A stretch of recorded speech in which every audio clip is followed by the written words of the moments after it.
For the first time in the past 31 years, South Africa has entered a territory where it is ready and ripe for a coup d'etat. It's an interweb of a criminal gangster state that you live in. So there are three people who really, I think, want this. Okay, your top three then. Deputy President Paul Mashatile. Agreed. Secretary General Fikile Mbalula. Sure. Patrice Motsepe. The generals have lost confidence in their commander-in-chief. Sure. I mean, I'm working now on what I call the gathering perfect storm in South Africa. The tragedy is that there are no survivors. Fam, I just want to give a shout out to the sponsor of today's episode, Pace Car Rental. Use promo code SMWX and make sure you show Pace some love as they're showing this channel some love. Now, let's get into the episode. Spread the fire. Welcome back to SMWX, the Mpofu-Walsh experience. And today I'm joined by one of South Africa's most interesting political analysts, none other than friend of the show, Lukhona Mnguni. Brother, thank you for joining us again. Always a pleasure to be here and in conversation with you. For a while, I've been like, I need to mine Lukhona's wisdom on all that is going on in our country. And no, you have not been short of wisdom. I must say, I'm a keen follower of content here. So appreciate it. You've not been short of wisdom from some of our dear big brothers and sisters. This is true. Who have shed quite, I think, unfiltered views in very serious ways. Yeah, absolutely. Don't say unfiltered, man. Oh, it's a trigger. Should have trigger warning. Brother, Lieutenant General Mkhwanazi has set our political landscape on fire with his press briefing. To start with, I mean, what are your current thoughts looking back on that day in July when Mkhwanazi came out and shook the nation? First of all, I mean, 6 July 2025, I was at church. So I wasn't minding my phone, and there was a post-church lunch at a friend's. And hey, as we are there, man, I'm starting to get texts. What is this? What is what? I mean, I'm just like getting out of the haze of church. I'm like, hey, this seems serious. No. Yeah, then I went and I occupied a smaller nyana corner just to look at the highlights. I said, yeah. This is serious. Then, of course, in the evening, I went on to watch the full press briefing. Yeah. And I knew that life in South Africa would probably not be the same again. It was completely unprecedented. Yeah. Potentially timely. We can get into the nitty-gritties of it, but the president was also out of the country, and it was well choreographed. It was not just any press briefing. It was a moment to attempt a reset in the country. And I wonder if we are going to get towards that moment of a reset. Yeah, look, it set so many different consequences in train. Obviously, one of them was for Minister Senzo Mchunu. What have you made of his responses and what this means for him politically? No, I think he's just buying time with the responses that he has been articulating in the public at the moment. Very much so. There's a concerning statement he made speaking at an ANC event soon after, him being sort of given this whatever technical leave of absence is by the president, where he spoke about how the ANC government is responsible for ushering in an era of black generals in the security cluster, and almost to an extent trying to say these black generals should not forget who made it possible for them to ascend the ranks of service. And I think that's absolute rubbish and political blackmail.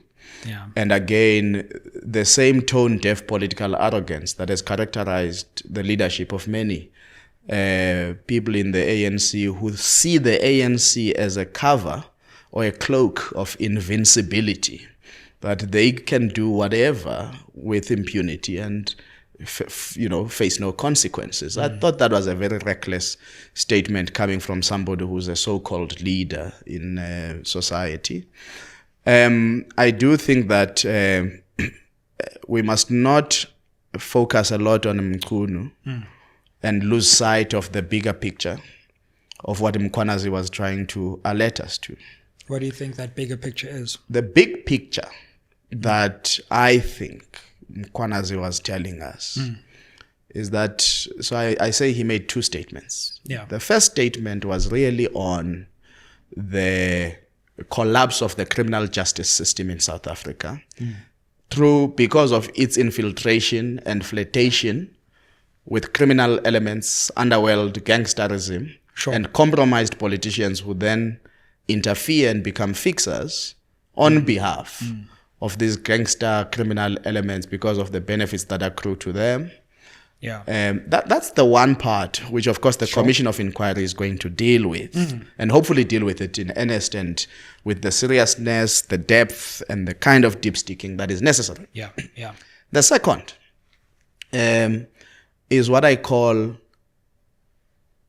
a communique that there will be no tolerance for the political vacuum that has developed in South Africa, which has given space for criminals to run amok and effectively hold the nation to ransom and make it impossible for law enforcement to do its work, make it impossible for those who must arbitrate to do so with the necessary impartiality and lack of compromise, and for many of our institutions to be flat-footed in their mandate. And this political vacuum is probably the most dangerous thing that South Africa is faced with right now. And by political vacuum, I mean an absence of political leadership right from the union buildings down to the local city and municipal council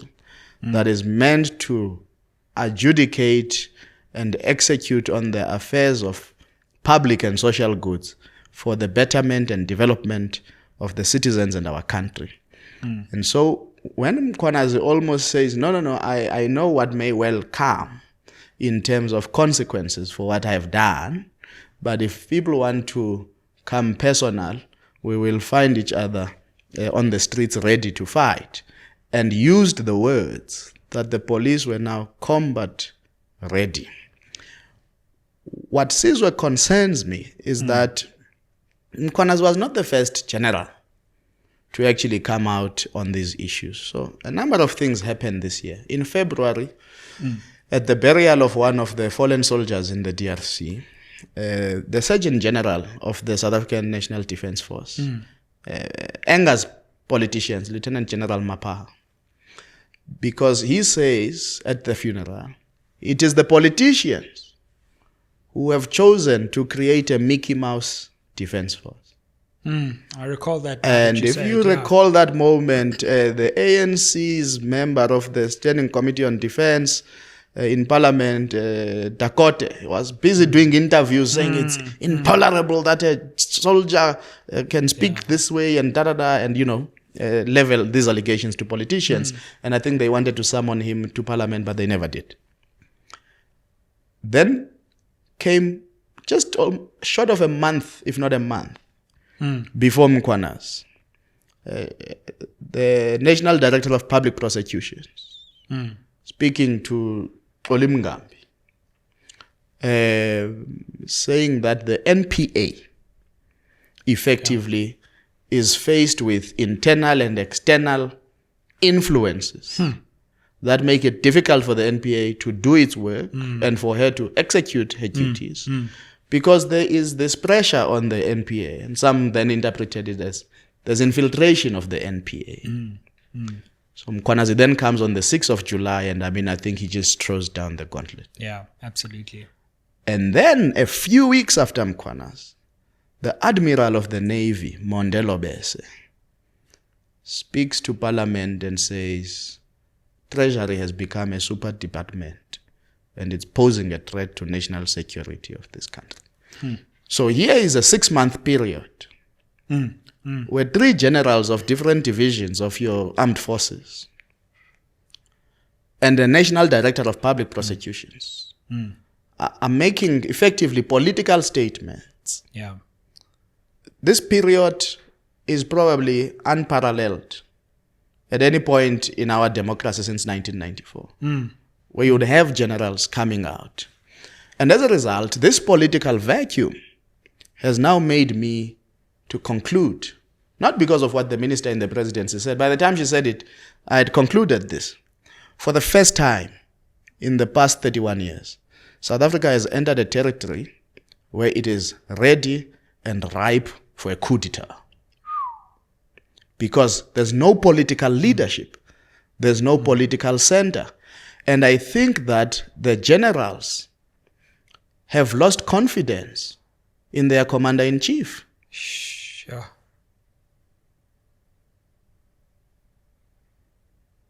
Episode done. That's where we are.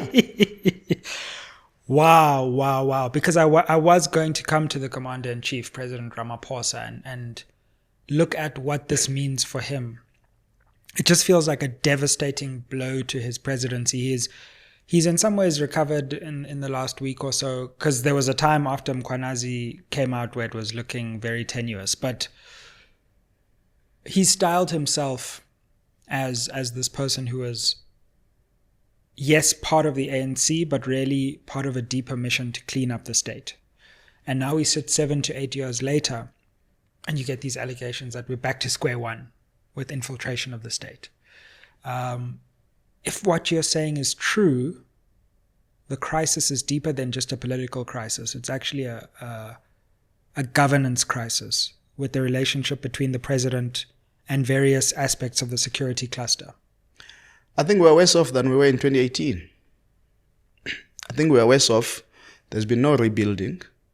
The union buildings could as well be standing as house to let right now.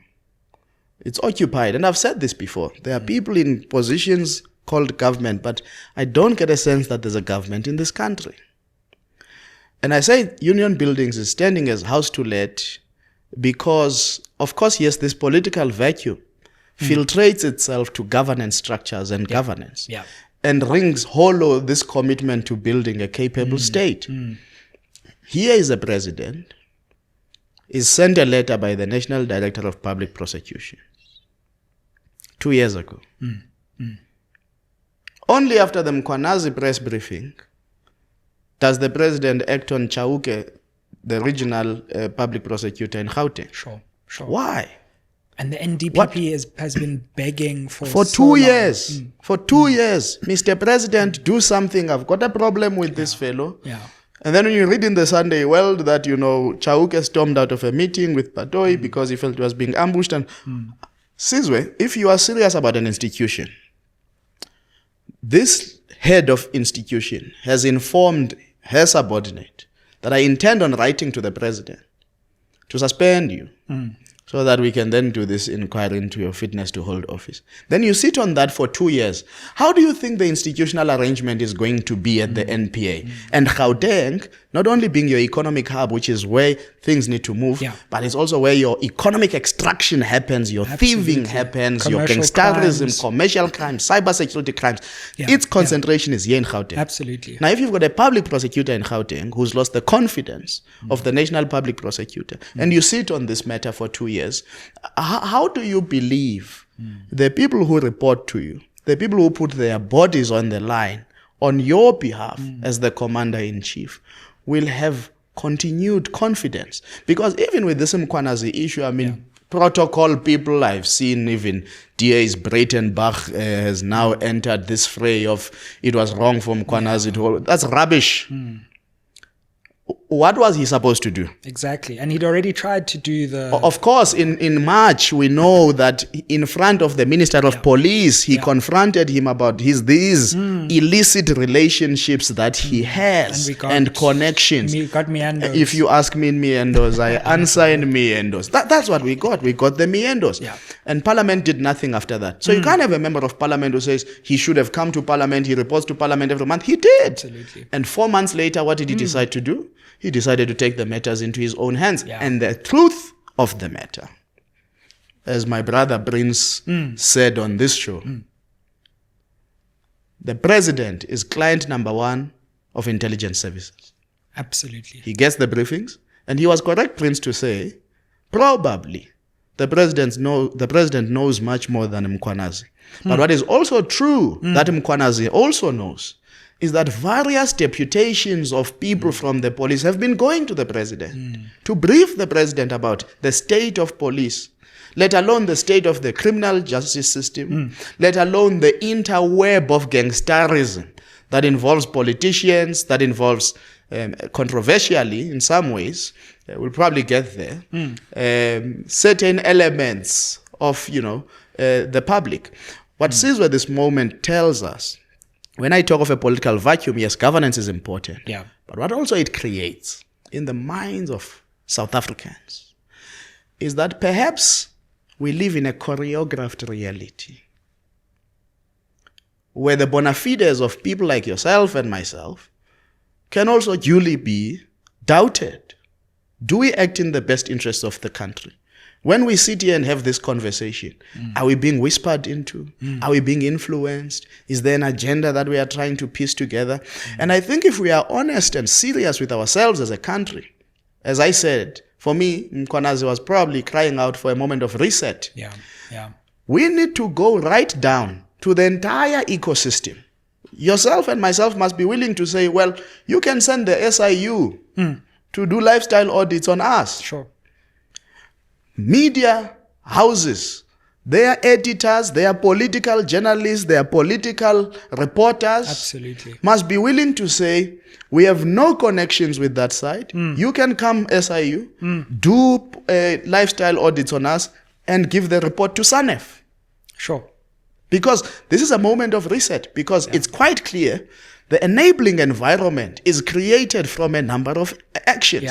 The politicians are always trying to capture the media. They force people whom they do not like in media platforms to be fired. Absolutely. They get rid of what they call irritants because they've got this power either over media bosses or directors of newsrooms or editors of newsrooms. So this is a much bigger crisis. This is a national crisis. So true. We are in a national, and for us to sit here and say we are ripe for a coup d'etat, it's not a simple statement. But also it's because South Africa is not an exceptional country in terms of what happens in politics around the world, where we've observed certain tendencies of this nature mushrooming and going unarrested. And so the point I'm making is that we need to dig deep in this moment. We need to restore confidence of so many institutions.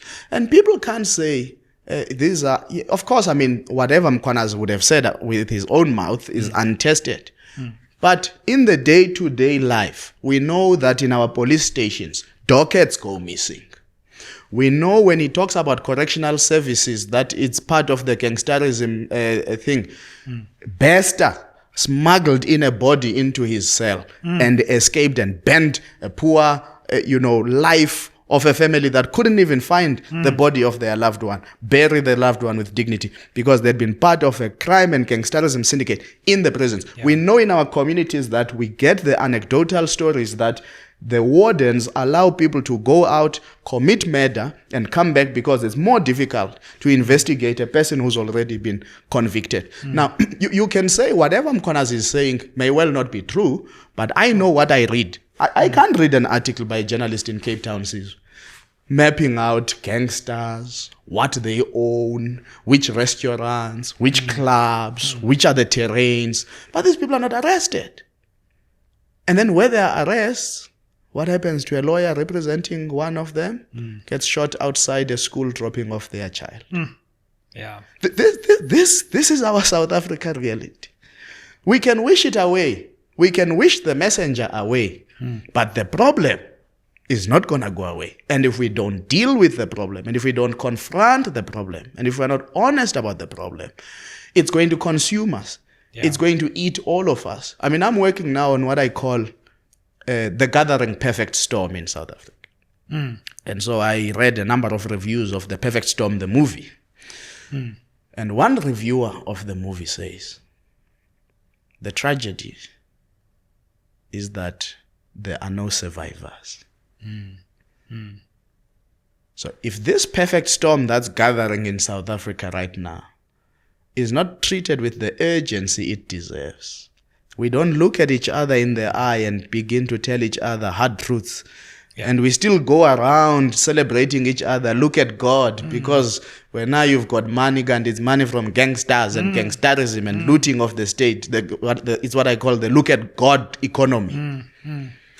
These people are very, abusive of God, Hey, God's favorite child, diamond walk, you buy criminality money. You start even feeling inadequate. Hey, maybe I don't work hard enough. How come some people have such nice things? Driving big cars, buying the best clothes that they can, going to the lovely holiday. Kandi. Ubizi apa nama gangsters. And sometimes you are not aware. Sometimes you are aware. Sure. But it's quite clear. People are dying. Oh, cry crocodile tears. Some even attend the funerals, yet they are implicated in these deaths. That's a society that has completely had its soul evaporated. And Madiba warned us about this. So I want to double click on the governance situation, because this angle you're bringing in about the security cluster losing confidence is fascinating. But we also, just at a ministerial level, have this confusion. Now, it's confusion that was on public display before the Concourt recently, as we sit. Concourt decided, okay, direct access will be refused. So we never got onto the merits of the situation.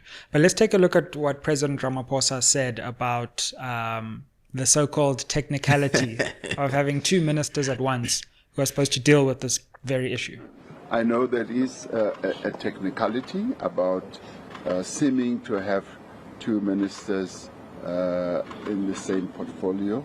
And that is a matter that I do believe is going to be resolved within a short space of time. We've asked, or I've directed the Commission to complete its work as quickly as possible. So whatever confusion or period there might be is going to be of a short duration.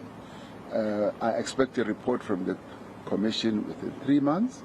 And if they have to ask for an extension, we will give consideration to that. So I do want this matter to be resolved as quickly as possible. But at the same time, we've had to provide leadership to the police service. We can't leave a vacuum. And whilst all this is happening, the Minister Mnguni is on leave. He's on leave while this matter is being resolved. And he is preparing himself, as I hear, to appear before the Commission. And he has welcomed the appointment of the Commission because he wants to tell his own story and clarify matters. How do you respond to that? Who has created the confusion? The President. Who has walked us into this technical problem?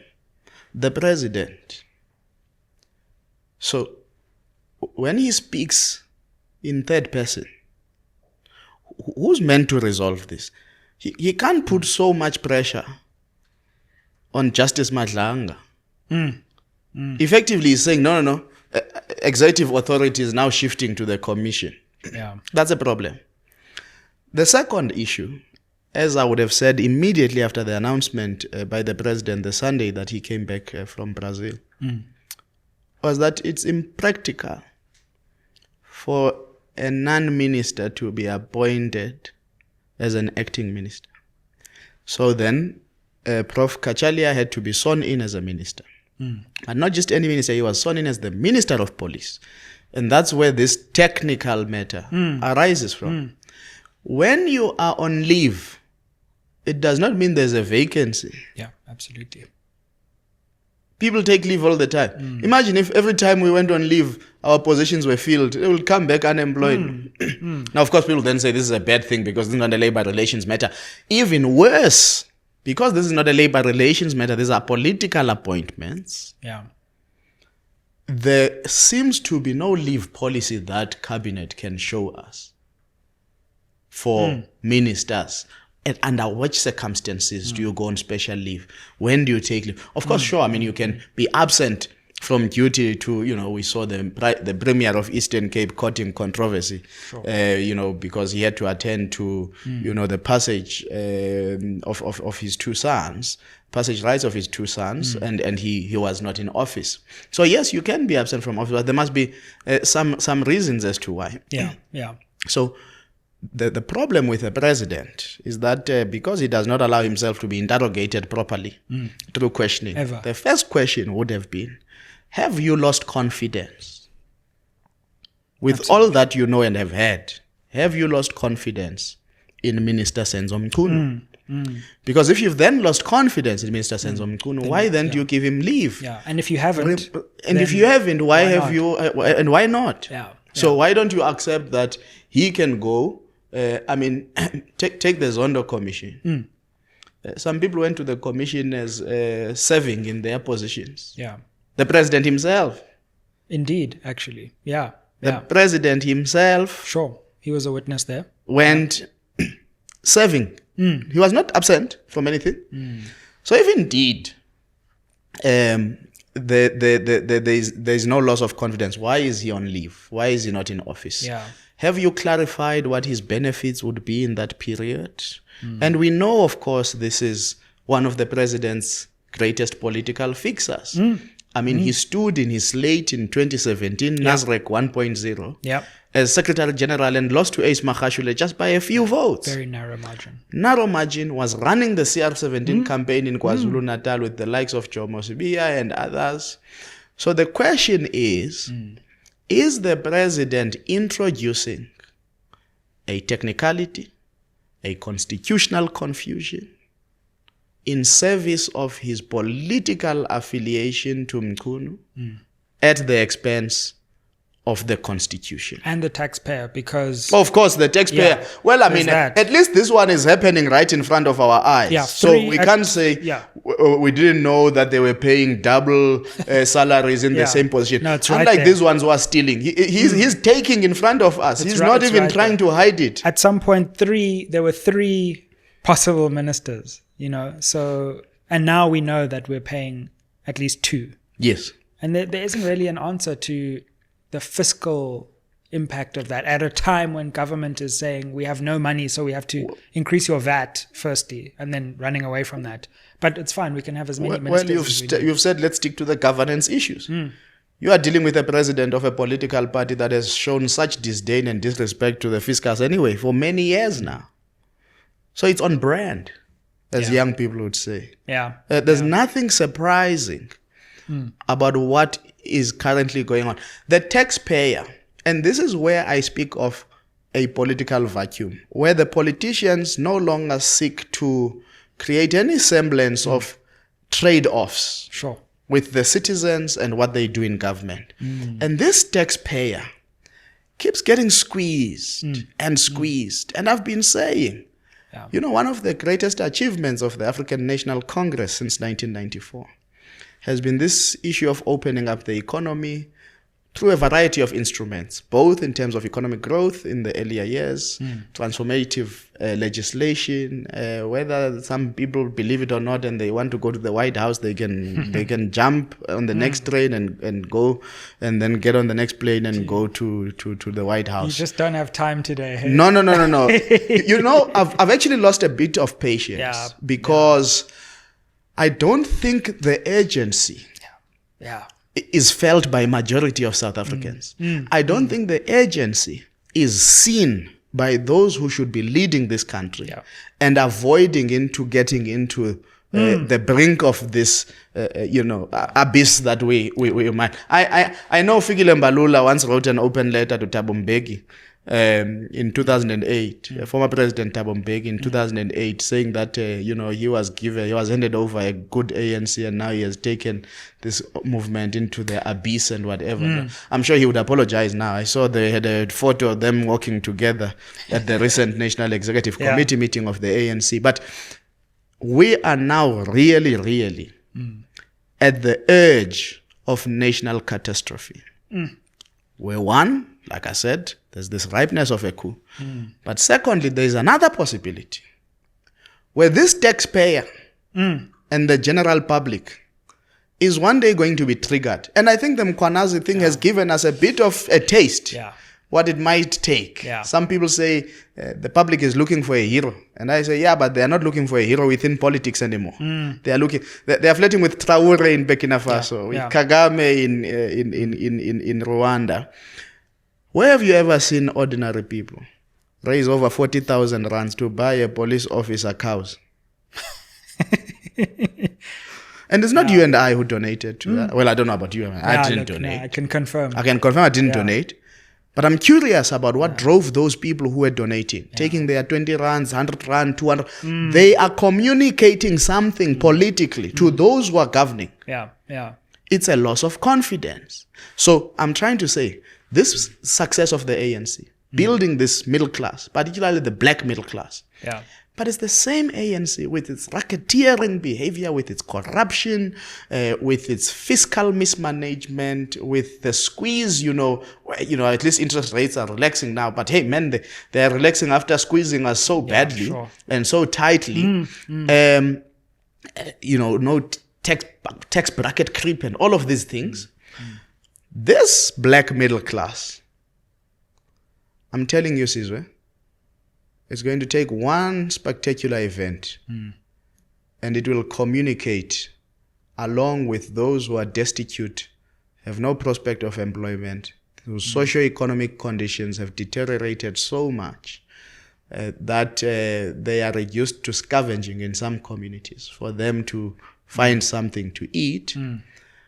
The second scenario is this society, in the proverbial, as Ross would say, leaderless revolution. And if you think about it, these communities are actually quite organized now across various interests. Operation Tudula, March for March in eThekwini, young people who are unemployed in some communities, this and that. All that you now need is a trigger that's going to string along. And at some point, people were very worried that, the EFF kind of party would be that. And I often said to people back then, the EFF is actually a good pressure valve. To ease this anger out of society, but give it direction to the ballot box, to the ballot paper, to vote, to be within the constitutional frameworks of change. Yes, of course, they try and stretch the envelope, try make the constitution elastic and so on, disrupt parliament, but they were operating within the rules. And this is why when people were busy saying that the EFF is a prototype fascist movement, I completely disagreed with all of them. Still do today, because the EFF actually gave us a pressure valve that was operating within the constitutional prisms. At a time, our society, if you remember very well, there was a point in time where a Max Dupreez and a Mkhwanazi Mbeki would have predicted our own Arab Spring and even given it timelines. I think one said 2018 and another said 2021. And we've avoided both these years, respectively. But in the weak absence of a political party that has the kind of pressure to direct this anger through constitutional means, and with the public having switched off so much from politics and politicians, I'm telling you, the perfect storm is gathering.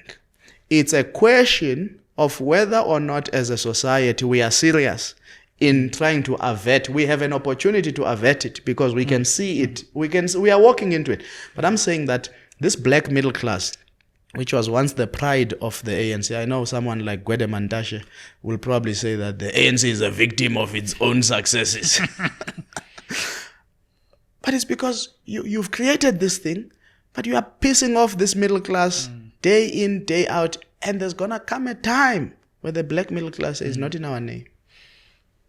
I mean, what do you think about the attempts that have been made to channel the anger that has been created by this Mkhwanazi bombshell into accountability via the commission and now in Parliament as well? As we speak, the ad hoc committee has just set itself up, and we see Julius Malema and everyone from Malema to Ian Cameron, now training their attention on this. The Madlanga Commission, which I actually am tempted to call the Mkhwanazi Commission, is about to start. Do you think those will be sufficient? Do you have faith in these processes unearthing the truth? And if they do unearth the truth, in things happening once that truth is unearthed? I am to a degree an institutionalist. Sure. I don't think democracy survives without institutions and the architecture of the rule of law. And so these are all part of those democracy institutions and the rule of law. The problem for myself as an ordinary citizen, and I think for a number of many other South Africans, is that they've seen this movie before. I don't think there's any doubt on the seriousness of Madlanga as a chairperson and those who have been appointed on the panel. And I think he's putting together quite a formidable team. Yeah, agreed. On the commission, if you look at the people that have already been announced. Of course, the start date of the commission is also dependent on many things. The proverbial venue problem is now an albatross on the commission. So when the president says 3 months, I expect a report, which 3 months? Is it Christmas time? Is it January? Is it February? And have we started now? No, of course we've not started as we speak. So the commission hasn't started. So when is the start date? That's the first. It's taken a month to start. But for the person who's been observing the collapse of this country over the last 20 years, we've really been on a free fall decline, really in serious ways. We have. They've seen ad hoc committees in Parliament. You'll remember that somebody like Vincent Smith was a hero at some point, chairing an ad hoc committee, dealing with the issues. And what happened? He got arrested. He himself, in and out of court. We've seen commissions of inquiry. Arms deal is probably the worst example. The Siriti Commission was taken to court and effectively told that it did not do its work. Millions of rands later. We've had the Zondo Commission. What does former Chief Justice Zondo say himself at a conference? A few days or weeks ago. Shocking. Basically, shocking even people around the president, because effectively he says the president is unethical and says the president forced me to swear in people whom I had clearly shown that they are implicated in state capture. Says it was painful. So that pain from the former Chief Justice, which he can now articulate. So when the public marries those words of the former Chief Justice, and the processes that are being put in place to deal with the Mkhwanazi revelations, the people think that these two things don't match. Because, yes, the truth is sitting in front of us in volumes of reports from the Zondo Commission. And then, what did the presidency do? After Zondo had spoken, within a few days, suddenly they were giving us an update. On how far they are. They keep releasing these reports about implementation of the recommendations. Now, the point I'm making is this. Perhaps what the fatigue is becoming on or with where the public is concerned are exactly these very institutions of democracy. That they are there, they churn out reports, but nothing happens. And people find ways to reinvent themselves from allegations, find ways to reinvent themselves when the corruption charges are withdrawn or fraud charges are withdrawn, and the political parties go on to redeploy them into other spaces of society. And therefore, that's how and why citizens then withdraw their participation from the political system and by extension the electoral system. Then you say, no, but why are people not turning out to vote? What must we vote for? These leaders who don't implement recommendations? These leaders who sit on reports, these leaders who manipulate the criminal justice system, these leaders who make me unsafe, these leaders whom Mkhwanazi say, they collude with criminal elements so that you are unsafe, but at least Yena is Mkhwanazi, he's got a pistol and he's got people who are guarding him. Exactly. And it's this acceptance of this country that is in transition of crisis, of shock, of despair, and nothing is intervening to make it better. Yeah. And Sizwe, so in a country where Babita Diokra, there's been no proper justice, the liquidators of Busasa, getting out of a garage with your son, boom, boom, boom, gone. Yeah. We've forgotten. Yeah. Of course, there was a publication, I'm not sure which one it was, saying about 148 municipal officials Imagine that. have been killed over the last few years, not over the period of our democracy, over the last few years. In the new dawn. In this period. So, in which country then do you convince citizens that enough is being done about Mkhwanazi's allegations when simply waking up to go do the job that you applied for, the job that you said you were competent to execute, and when you just do that, Yeah. you risk being killed in some institutions. It's a bizarre place to be as a country. It is. It's a scary place to be. And the other fascinating and terrifying part is the links with celebrities as well, because it seems the picture that is emerging is that there are these very high profile, well-known celebrities that are in some ways entangled with these criminal syndicates. And then there are these politicians who are also entangled. And then there's this three-way tripartite alliance. The new tripartite alliance. Now that the real one is collapsing. Yeah. And it's like, as we uncover the celebrity killings and the political web gets uncovered, we start to see that actually the same people are responsible. So you have the DJ Sumbody situation most recently, which shows that some of these Mkhunu allegations have links, if distant at the moment, from a high-profile celebrity. Look at the 6th July press briefing. It mentions there are artists, high-profile. I won't mention names. Then suddenly there are some arrests around the DJ Somebody issue. The following week, But the problem is what I call the laundromat phenomenon in South African public life. So yes, these artists, some of them are in business. Sure. They own these clubs. Yeah. You know, if you want to bust the underworld, the criminal underworld, and this laundromat thing, these bills that you see, somebody was out with on a night with friends, paid a bill of 350,000 rand. That's a laundry machine. Yeah. It's washing money. It's not that they really drank alcohol to the value of 350,000, but the receipt must match, and then the money must be deposited, and then the laundry machine must wash, and then we must churn out and collect the clean money.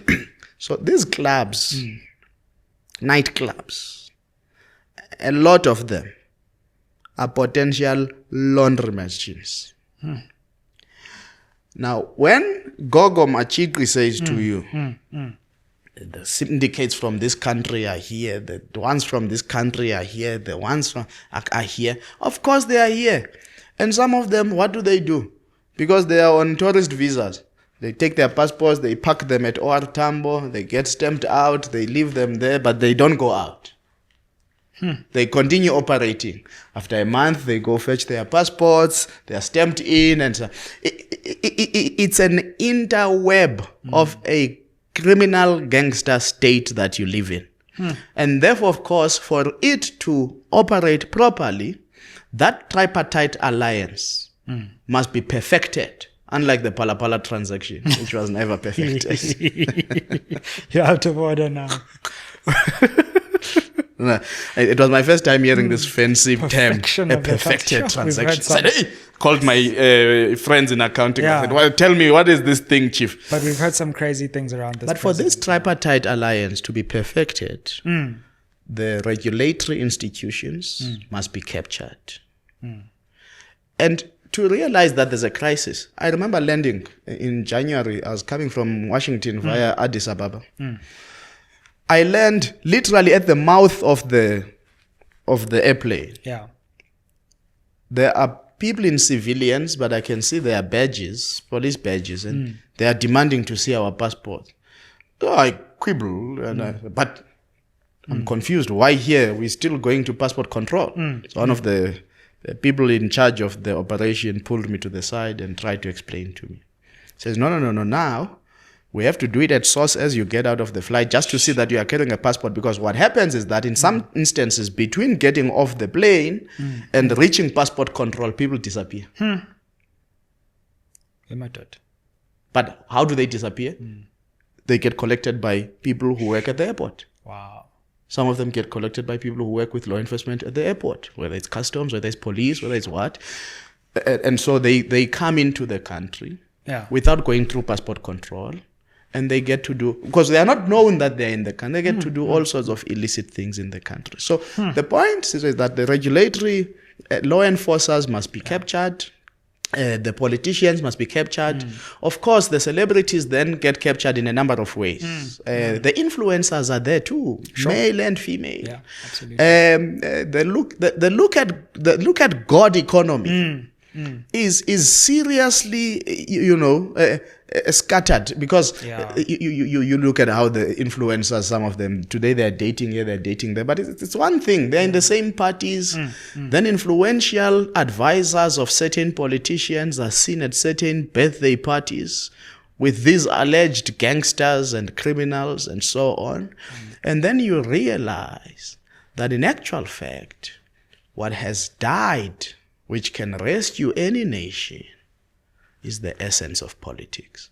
Because when the politicians are no longer committed to building a government of the people, by the people, with the people, and for the people, and give effect and meaning to the claim that the people shall govern, then it's all these illicit relationships that then get to govern. So what I think Mkhwanazi has allowed the country to have is what many people have been having in smaller nyana corners as chatter, as conversation. But I must say it's probably quite scary that now in our dinner tables, at our homes, at work, in our street corners, we are actually discussing gangsters. It's actually a very... We know the gangsters by name now. And the fixers of politicians. Sure. And then you've got a minister in Mackenzie. I've got nothing against Gaten. He's a lovely spirit. But I think it's scary when a minister says, if I'm called, I'm going to speak because I know things. And you are still in government. I think, has the president called him over those remarks? He was not joking.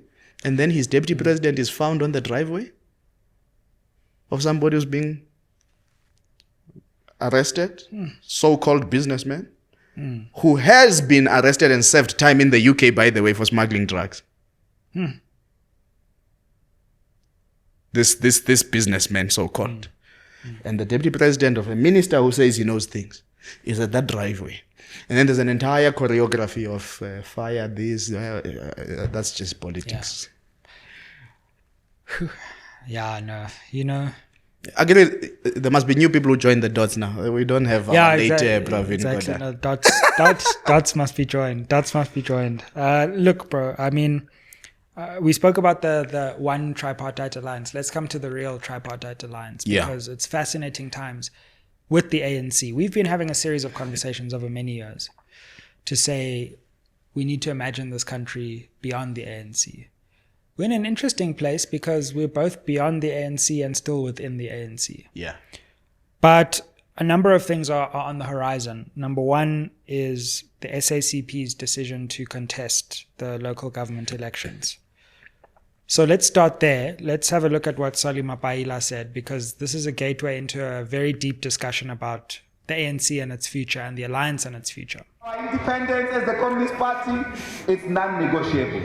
The party will contest the 2026 local government elections without the permission of anybody. It's our independent decision. So look, I mean, we can of course criticize the SACP and its consistency, etc. But I mean, this is a serious electoral headache for the ANC at a time when it can't afford to lose one more vote in 2026.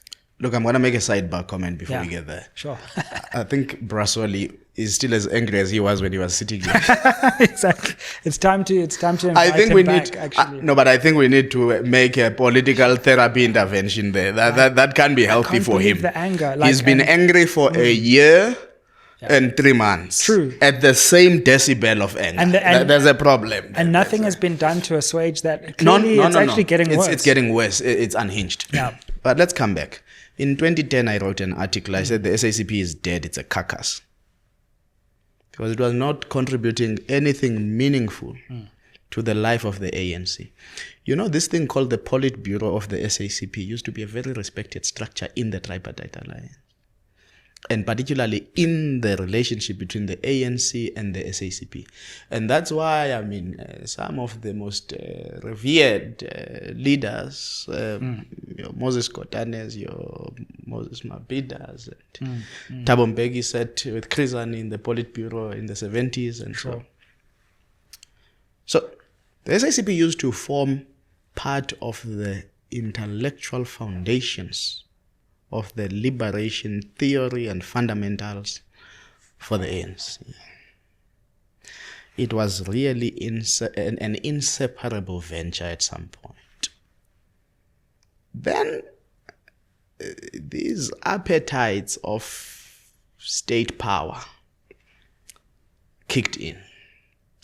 So I think once the ANC got into government, it no longer knew how to do its own political arrangements and institutional arrangements. Of course, then there's the whole 1996 class project fallout with the SACP and COSATU, massive marches against, privatization of certain state entities and so on. Really a very, very tense period where Madiba had to speak at an SACP Congress and just make it very clear that GIA is the fundamental policy of the African National Congress. And if anybody has a problem with that, then cahoots. So the ANC tripartite, the tripartite alliance, let me say the ANC tripartite alliance because it will anger the other 2 or 3 if you count Sanko. I mean, it's always called a tripartite alliance, then they feature Sanko, so I'm not sure. But the point really is that the alliance died in that moment of the 1996 class project. It completely died. And what ought to have happened was that COSATU needed to decouple itself from the ANC and focus on representing workers and being a trade union. Say, we've ushered in the new South Africa. But for us to make sure that there are checks and balances in this democracy, let us go back to mission. And then the SACP fashions itself as the vanguard of the working class because they had already accepted that the ANC is a broad church. So the ANC has no fundamental ideological underpinning. This National Democratic Revolution thing that gets sold as if it's a fundamental ideological underpinning. The reality is that the ANC is a party where a communist and a capitalist wine and dine together and hug each other good night. That's the ANC. It has allowed itself that character as a party. Sure. Whether it still works for it is another story for another day. But for me, my suggestion is that the 1996 class project was the moment of death of the tripartite alliance as we knew it. So do you believe this moment is the true moment of rupture between the two officials? No. This is just a natural consequence. Rupture happened in 1996. That's the suggestion I'm trying to make. This is not rupture. This is now egos and, it's the ultimate showcase of the collapse. It's not rupture. This is not a moment of rupture. Sizwe, I know that one secretary of the province of Limpopo for the ANC says that they were shocked that the SACP participated in a by-election in Polokwane a few weeks ago. And they got about 1% anyway. Yeah, of course, generally the SACP, like I say, in 2010, I already called it a carcass. I don't understand what, but I suppose even over bones you can fight when food is rare. The point I'm making, so go to 2016. What happens in a municipality called Metsimahulu? There's an outcome in 2016. It sort of struggles to form a government. Then I think in 2016, later on in November, December, there's a municipal-wide by-election. The SACP stands. So the ANC people can't say they are worried. In fact, I've just forgotten her name. She stands under the SACP. She goes on to be elected the mayor of Metsimahulu local municipality in the Free State under the SACP banner. She just recently passed on. So the point is that the telltale signs were always there. What did they think was going to happen after that 2016 moment, 2017 moment? It was a clear indicator that the SACP has, the moment the SACP registered itself with the IEC as a political party, the ANC ought to have called them and said, what is the problem? And we know what is the problem. The problem has been the contest over. Because to be fair on the SACP, let's not call this as though the SACP is simply angered by the GNU. For the longest time, there's been calls for the reconfiguration of the alliance. And there have been about 2 papers that have been written to this effect. One is from the perspective of the SACP, another is from the perspective of the ANC. The argument of the ANC is that it is the ANC that is on the ballot, and therefore people vote for the ANC and not the alliance. The cry of the alliance is that we are seen as hangers-on of the ANC rather than as partners in the pursuit of power with the ANC. So therefore, a reconfigured alliance would create some center, common center, that parcels out questions around, policy platform, candidate selection, deployment, redeployment, deployment committee, influence in government, and. Of course, the alliance gets invited to the ANC's Lekgutla, but then it's the ANC that then goes to cabinet, and the cabinet Lekgutla, and those processes in government, because the ANC is the one that's voted into power. And the ANC is unwilling to cede that political power that makes it get voted into office. Now, you then are sitting with 2 tensions. These ones who are so-called alliance. And then the ANC says, but you want to double dip because you are also ANC members. You sit in the branch general meetings that get to elect delegates to ANC conferences. You sit in the branch nomination meetings that get to nominate who appears on the list of the ANC.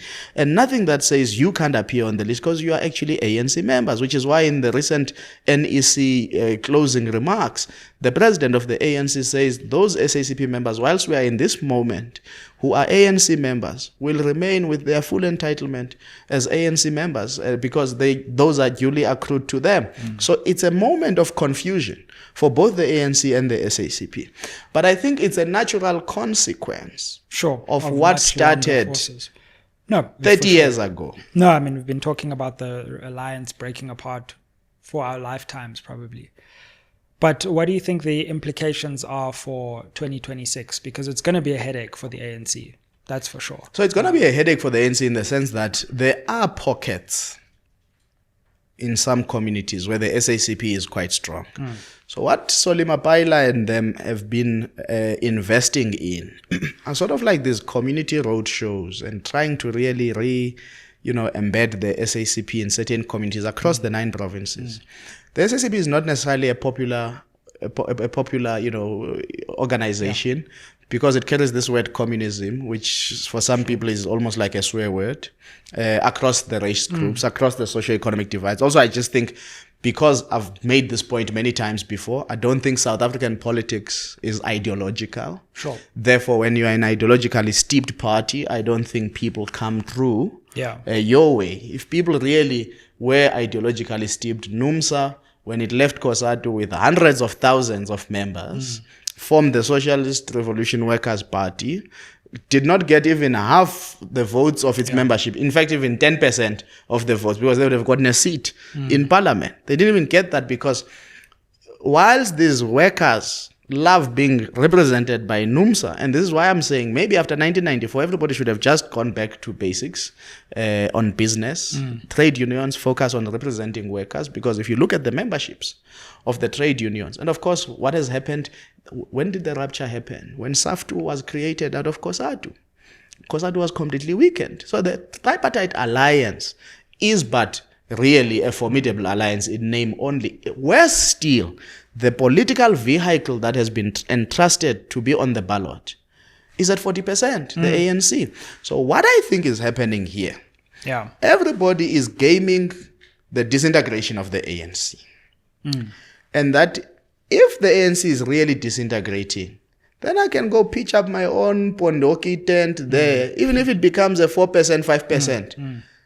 But hey, if parties with 2-6 seats can help the ANC over the line with budget, if the DA is aggrieved, then maybe, just maybe, we will have some serious influence in the architecture of the state. So I think that what we are dealing with here is the fragmentation of the ANC. And we must accept that. And this is why we should have had this project of life beyond the ANC.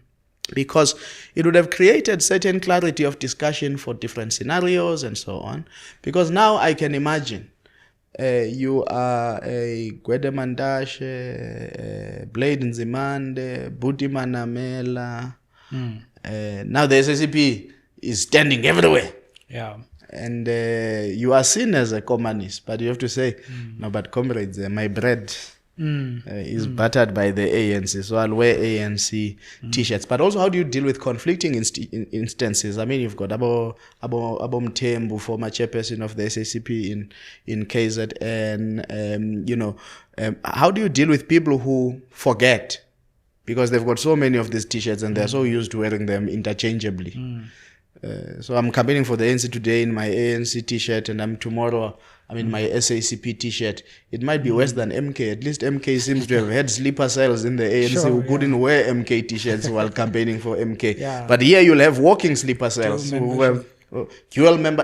That's what it will be. And I think the ANC at some point, actually, whilst I think they are trying to make the overtures to the SACP, and of course you can't in the same instance say you are reaching out to the SACP, but you are quite pleased with the GNU as it stands, because the core irritation now of the SACP is this selling out through the GNU. But I'm trying to trace back for, maybe the uninitiated listener and viewer to say it doesn't start with the GNU. There's actually a history over the configuration of the alliance and demand for more power for some of the alliance partners.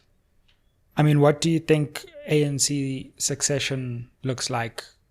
We've got this SACP alliance situation, but we've also got the end of the Ramaphosa term coming up. We've got a veritable collection of potential successors. I'm interested. I don't even think we're going to have time to get to some of our other questions, but in how long you think President Ramaphosa survives in presidential office and in the ANC succession race? Well, I think if truly his brother-in-law Patrice raises his hand, Patrice Motsepe, and wins, I think he'll give him insurance in office, because it may well overlap with his second term as CAF president. And I think there's probably... I know that the deputy president, when you interviewed him about this, he even sort of spoke about the membership of Comrade Patrice and I think it makes the deputy president and the secretary general extremely nervous. So this is how I think this movie plays out.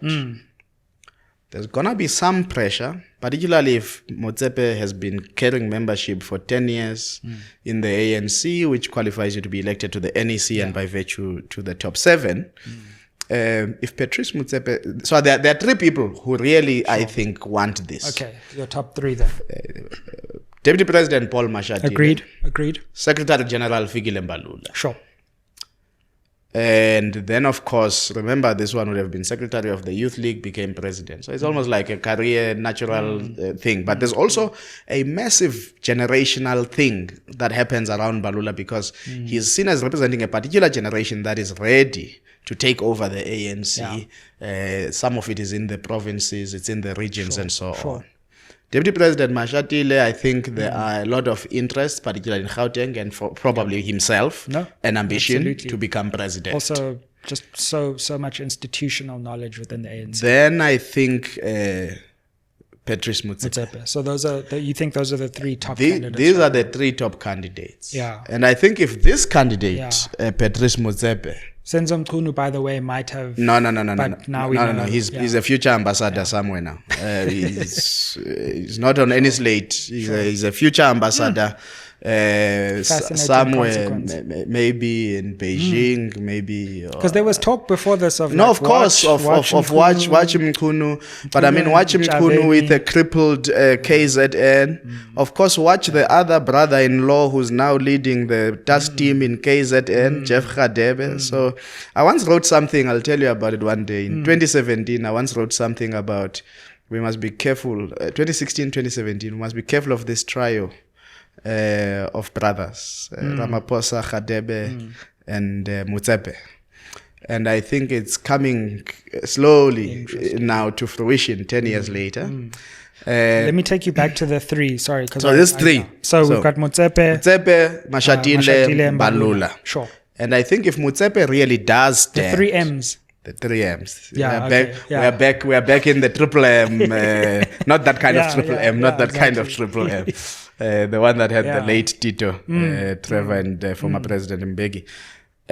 But my sense is that it might force a convenient alliance between Mashatile and Mbalula if Motsepe stands. So Mashatile says, you become my deputy. You've got a clear path to president, and we can ally ourselves together against this insurgent outsider-insider campaign. And they've got the infrastructure of the ANC. Sure, so it's going to be... The other one has to buy the infrastructure. They've got the money.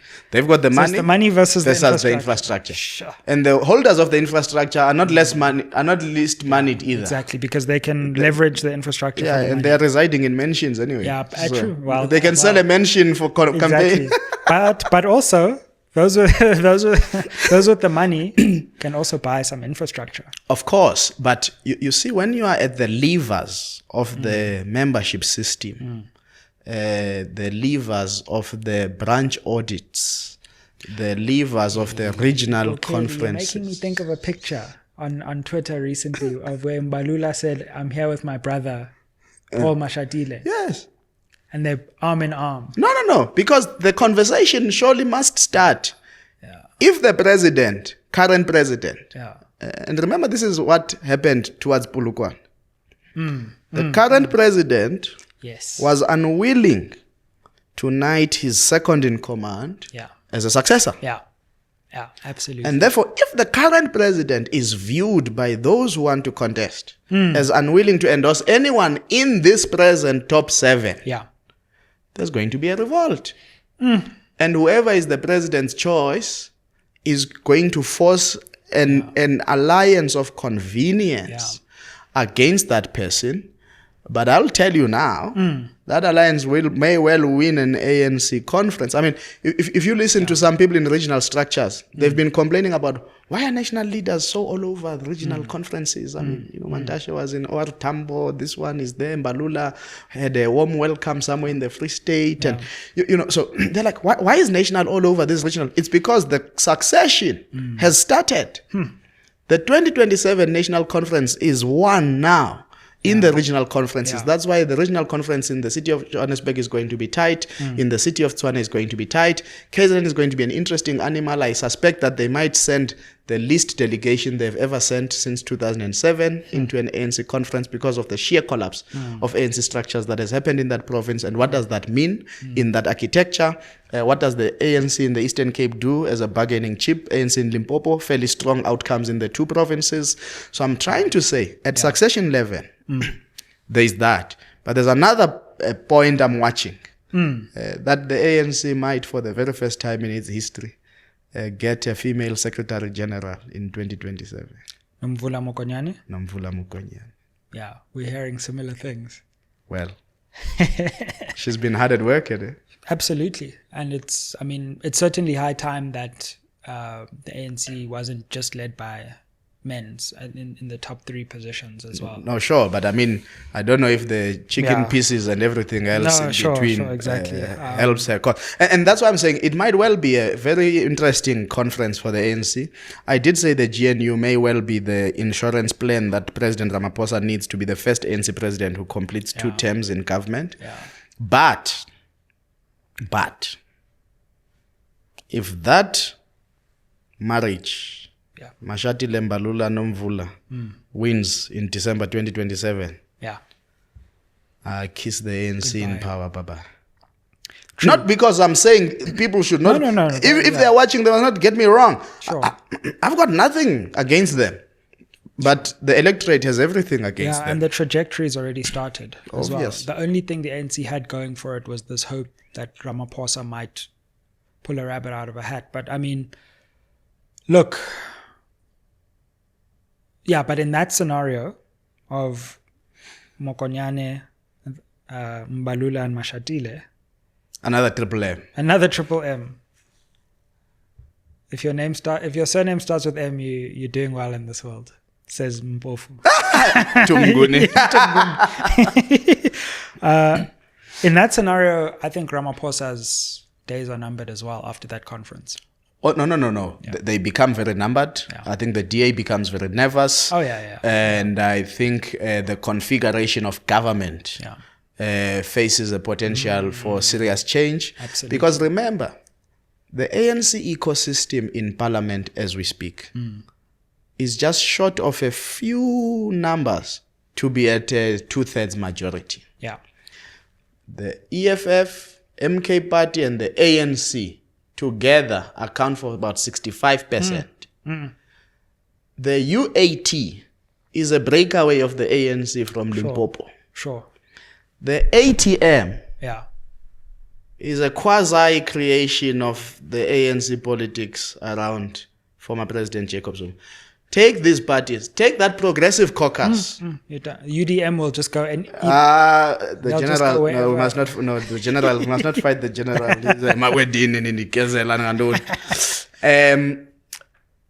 The ANC ecosystem in parliament would then have a possible, almost 2-year runway. If you say 29 May 2029 plus 3 months, you go to 29 August. They would have almost a 2-year runway to run government. Yeah, absolutely. And try to bring some of those forces potentially into some kind of alliance going forward. To run government and potentially have them stand under the ANC banner in 2029. Exactly. And then suddenly the ANC has a winning chance. It's back. Suddenly the ANC has a winning chance. That's the understated scenario. Yeah. Which becomes a possibility in the minds of people who have never been out of power and want to remain in power at all costs. So I'm trying to say, the ANC succession is going to be very determinative of the future of this country. 2027 is going to be very serious. And I think for Motsepe, the difficulty which he has to think about very seriously for his own credibility is, does he enter this fray where his name might be sullied because he's seen as developing a dynasty, buying and capturing, and will ANC members allow themselves into he's been the national uncle, mind you, and I've said this a long time ago. Motsepe has gamed out to be the national uncle, gave us Barcelona, gave us Messi. Obama, gave us, Beyonce for the one, what is that concert, Global Citizen, and Sundowns is a prolific team, very dominant in the PSL. He's got this annual day of prayer at FNB Stadium, does a lot of work with traditional leaders and foundation work and so on. So in actual fact, at least at the level of buying the patronage of the country, he has been doing well. Absolutely. The question is whether or not he would have a formula to buy the patronage of hardened ANC members Yeah. who may not want to feel like they are being used. Look, I keep thinking we're going to end, but let's explore that because that's just fascinating to me. Because I agree. I think Motsepe is actually quite a formidable presidential candidate going into an election for the ANC, or he's probably the best that they can hope for now because he brings a credibility that comes from outside the ANC with his achievements in business. President Ramaphosa also had that, and it didn't end well. But we might. Well, we might one day have to ask whether he ever had achievements in business. Well, exactly. But do you think the Motsepe slate or the Motsepe scenario? Do we know anything about that? Like, who would the deputy candidate be? SG candidate? Are we talking about a Hosienzo Ramaphosa? Because that's another name I've heard in the mix of this conversation. Motsepe, Ramaphosa again, but Ramaphosa kind of has the same problem as a Motsepe in that he's maybe publicly liked relatively for ANC leaders, but he doesn't have the. I know somebody I think I could see feature in that slate would be a political anchor. Okay. No, let me see. Yeah. It goes by the name Dear the Delicious. Okay. Oscar Mabuyane. Remember, he tried to stand as deputy president. He lost to Paul because Ronald also stood. There was a 3-horse race. Yeah, I remember. At very Nazareth. well. And I think for the right price, I could foresee, because the promise would be getting rid of those who are seen as tainted in the ANC. But a Motsepe, like I said, who has this national patronage, who, for all intents and purposes, has turned CAF around. Yeah, sure. If we are quite honest. So I'm talking about people who have gone into institutions. Yeah. He turned Sundowns around. Yeah. He turned CAF around. You can argue he uses his money. That's sure. What are others doing with their money? We don't see them. Please, can someone use their money to turn this country around? Turn this country around. There may well be that resonance. And I do think that if you put him as a presidential candidate, you'd struggle to really mount a serious presidential fight, because I suddenly think you'd have a lot of other African leaders who are quite interested to see what he can do. He's got the touch points in Europe and so on. FIFA CAF nexus is a very, very big thing. I mean, at some point we believe Sepp Blatter was running this country during 2010 and not the president, former President Zuma. So I'm trying to say, but then for Motsepe, he might want to game his own ambitions. Does he? He could easily become the next FIFA president. Absolutely. Would he rather become the next FIFA president? That's the question. Or the next South African president? Do you want to be president? I think there's a legacy question. Yeah, absolutely. That is going to confront him quite seriously. But in his slate, I can see the likes of Oscar Mabuyane, Gwen Ramaphosa, potentially, being there. In all these, I can see Marupini, continuing, Ramaphosa continuing there. Yes, of course, your Hosienzi is, as fixers of the president and probably natural heirs. I'm not sure what's happening with Ronald Lamula. At some point, I would have thought, having been made Minister of Deco, it was a signal by the president that he's one of the heirs, but I'm not sure if that pathway is as clear. Where would the likes of your Pakstau be? Would it be a gateway for them to come back? Would your Panyazas stick more to the Gauteng-leaning kind of ticket? But I think as David Mabuza, the late now, would have done in 2017, there will be those who sit and say, which path preserves the ANC's electoral mission? And once you get into that place, it ceases to be about the party and becomes more about survival. And the party continues to corrode and erode. There's no way out for the ANC from erosion and corrosion. It's a question of acceleration. How potent is the acid? Do you want to go from 39 to 35 or to 30? Or to 25? Or 20? There's a huge place where the ANC could be between 20 and 25% in 2029. And it all hinges on the outcomes of the December 2027 conference, because I do foresee an outcome of the 2027 conference that leads to a splitting of the ANC. Yeah, no, absolutely. And a serious split as well, not just a split. Let me call it a split. It would be the funeral of the ANC. Sure. So 2027 could possibly be a year where there's an election at the start and an ANC conference at the end, or maybe an election just before the year starts and then an ANC conference. So that 12 to 16 months is going to be seismic in South African politics. The next 2 years are going to be important. The DA has to contend with its own issues. It's got a Congress next year, right?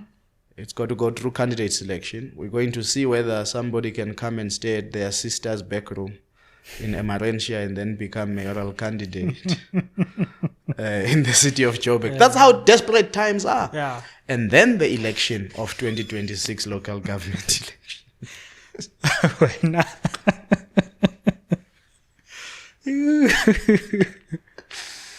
Yeah. Brother, let's leave it there. Hey, we could go on for hours, but we must not torture SMWX viewers. No, they'll be saying it's too short. But we'll bring you back. We'll bring you back towards the end of this year, I think, to see where things are landing. It's always a pleasure. Brother, thank you so much. Thank you. Like, share, subscribe. Help us reach 300,000 subscribers.